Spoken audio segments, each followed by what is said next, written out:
Tak kisahlah apa kereta sekalipun, macam mana kereta tu datang, buat balik macam ori.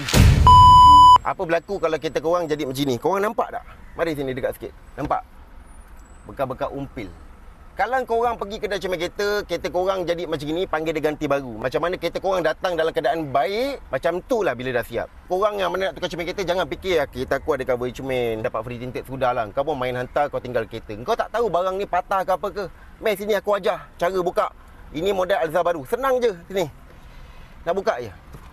Senang je. Ini kau main tarik je, nampak? Tak payah nak kiau-kiau. Ni tolak ke bawah. Dia memang ketat sikit. Nampak? Klip dia. Dia lain kereta lain. Nampak?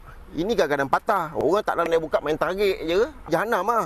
Kalau kereta lokal senang lah. Potong pun 2-3 tahun dah senang. Kau kena kereta-kereta mahal. Nak buka pun ada cara dia. Jangan suka buka. Kemudian benda ni, aku ajar cara nak buka macam mana. Mari. Panjang sikit video tak apa. Ini video apa? Video info ni. Mudah aje. Okey, dah buka. Ni, aku nak ajar cara buka ni. Jangan pakai tali seorang luar seorang dalam. Jahanam nanti. Dia pakai tali ni. Dia banyak tali kau boleh pakai. Nak jaga orang punya barang tau. Bukan benda senang. Aku paling takut budak aku buat kerja tak jaga orang punya barang. Aku buat marketing macam nak mampus. Kalau budak aku tak jaga barang customer, malu kau tahu aku. Budak-budak aku ni main pandai penting. Ni cara dia nak buka. Bukannya pakai dawai. Dawai kan tajam. Habis ni cala ni semua. Nak kena pakai kepala otak sikit bang buat. Senang je. Tak susah pun. Nak jaga orang punya barang tu. Dashboard apa benda apa semua nampak. Punyalah cantik aku potong. Sekejap sikit lagi. Cermin ni semua kedai boleh buka, boleh pasang. Kan? Tapi yang penting dia installation. Kalau ada installation pun orang yang pasang apa Bangla, Vietnam. Ini bukan masalah kaum. Apa bangsa pasang kereta orang pun sama je. Dia yang penting siapa yang ajar. Itu yang penting. Budak-budak nak jaga barang orang ni, kau cakap macam mana pun susah.